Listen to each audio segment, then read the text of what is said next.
even between takes, I can get out of that mindset of someone who's lost and suffering. Whether it's violence, madness, psychosis, whatever it is. It's easy to flip in and out, having a strong basis that I trust, which comes very much from a daily practice over many, many decades now. So my own experience is to trust that.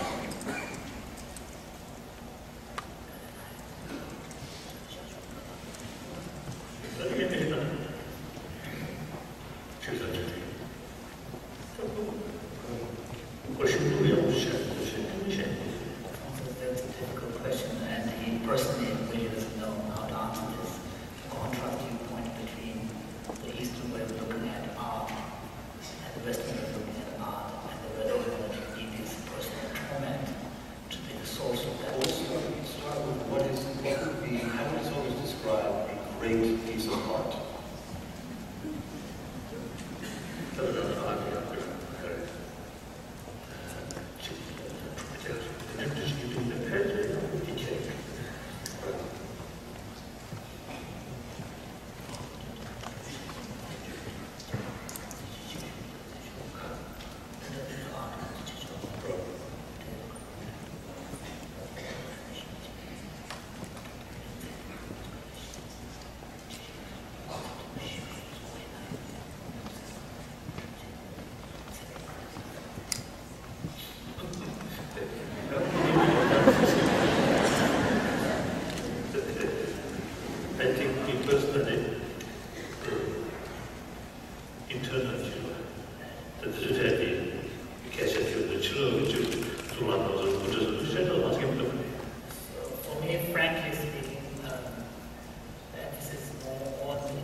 About Native American culture. It was very very funny. And that is that when someone was very sick and they had exhausted pretty much their, help from healers, they would begin to make a basket. And this, we're speaking now of a woman, but it could be a man making something. But you make something, and you make this basket. And you make it, and as you make this basket, you become better and better, because you're basically putting all of your emotion into this basket. And by the time the basket is completed, you're well again. And the basket is exquisite, and everybody who sees the basket feels everything you put into the basket. And that was their sense of art. And to a large degree, that is my sense of art. That when I look at a piece of art, it moves me that the soul of the creator is in it.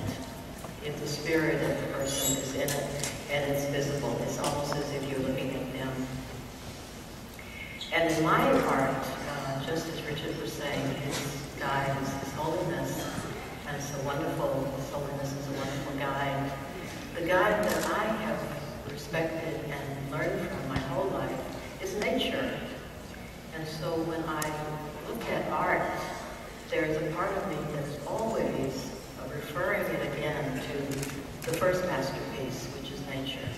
And whether it comes near to that kind of, not just perfection, but that kind of, the love that we feel from nature, the grace that comes through a waterfall, for instance, or a moonrise, or a sunset, or a field of grasses.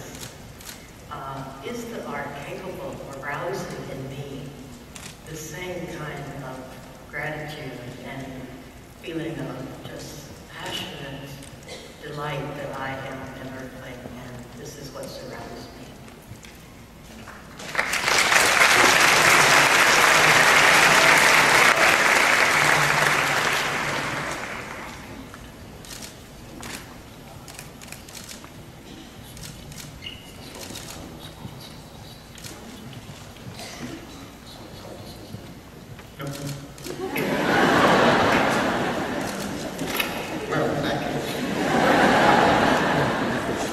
Well, I think clearly, my first engagement with Buddhism was through Zen. Zen also is tied to nature is extreme. Beauty of the natural world. The simplicity of that perfect old piece of wood. It's taken a long time for the wood to look like that. For that old building to deteriorate just to that level. Wabi-sabi is what it's called. The Tibetans are not coming from that same place. It's a different aesthetic. And I think His Holiness is right. That Tibetan experience is really internalized much more. It's much brighter. The lights are brighter. The colors are brighter. The Japanese one is much more muted. It's in the colors of sadness of nature. It's melancholy. The Tibetan expression of Buddhism is not melancholy. It's vibrant, a bit wild. It has a wrathful aspect, but that wrath is also filled with an extraordinary creative energy. It's not about destruction. It's a fierceness. Remember, Bob Thurman used to, instead of wrathful deities, he called them terrific deities. They have terror inside of them, but a terror, kind of a positive terror, terrific. I never let him use that when we wrote stuff together. I changed it, but I could see what he was thinking, where he was coming from. The Tibetan thing is quite different. Now, it is, I can see that it's internalized. The visualization of colors is very important in Vajrayana Buddhism. And the vibrancy of those colors is important in practice. It takes a bit getting used to. Zen is a lot easier, I think probably because we know nature, and we feel comfortable with nature, with the natural world. walk through. The Tibetan world is quite different. It is one of the imagination, much more. And frankly, I do find it a creative process, this imaginative process. From an actor's point of view, I'm continually imagining a character, imagining a world that is in that play or that movie. It will come into some form of existence at a certain point, but the work process for me is really totally imaginative. It's spontaneous in the moment in front of the camera, but that spontaneity is an enormous amount of work to get to that moment where the camera is turning and action. And I feel there are correlations between the Tibetan visualization experience and a similar one with movies. When His Holiness and I first met many years ago, first of all, we've never discussed movies or acting in any way whatsoever. This may be the only time we've talked to this degree about it. But the very first time we met in Dharamsala, His Holiness had absolutely no idea where it was, and which was fine for me. It was great. His brother Narayana Rinpoche was translating, and I could tell they spent maybe 10 seconds with His Holiness asking, "So who is this guy?" And he explained, well, he's an actor, he makes movies, he's semi-famous in America, but this was a long time ago. And so he looked at me and he said, "So you're an actor?" My brother tells me, "You're an actor?" I said, "Yes." And he said, "When you do your acting and you're crying, are you really crying?" He said, "When you're angry, are you really angry? And when you're laughing, are you really happy?" And I was a bit taken back by this because I wanted to talk about shunya and emptiness and higher concepts. And I said, "Well, yes, of course. I mean, it's, if the performance is going to be realistic, I'm really crying and I'm really laughing.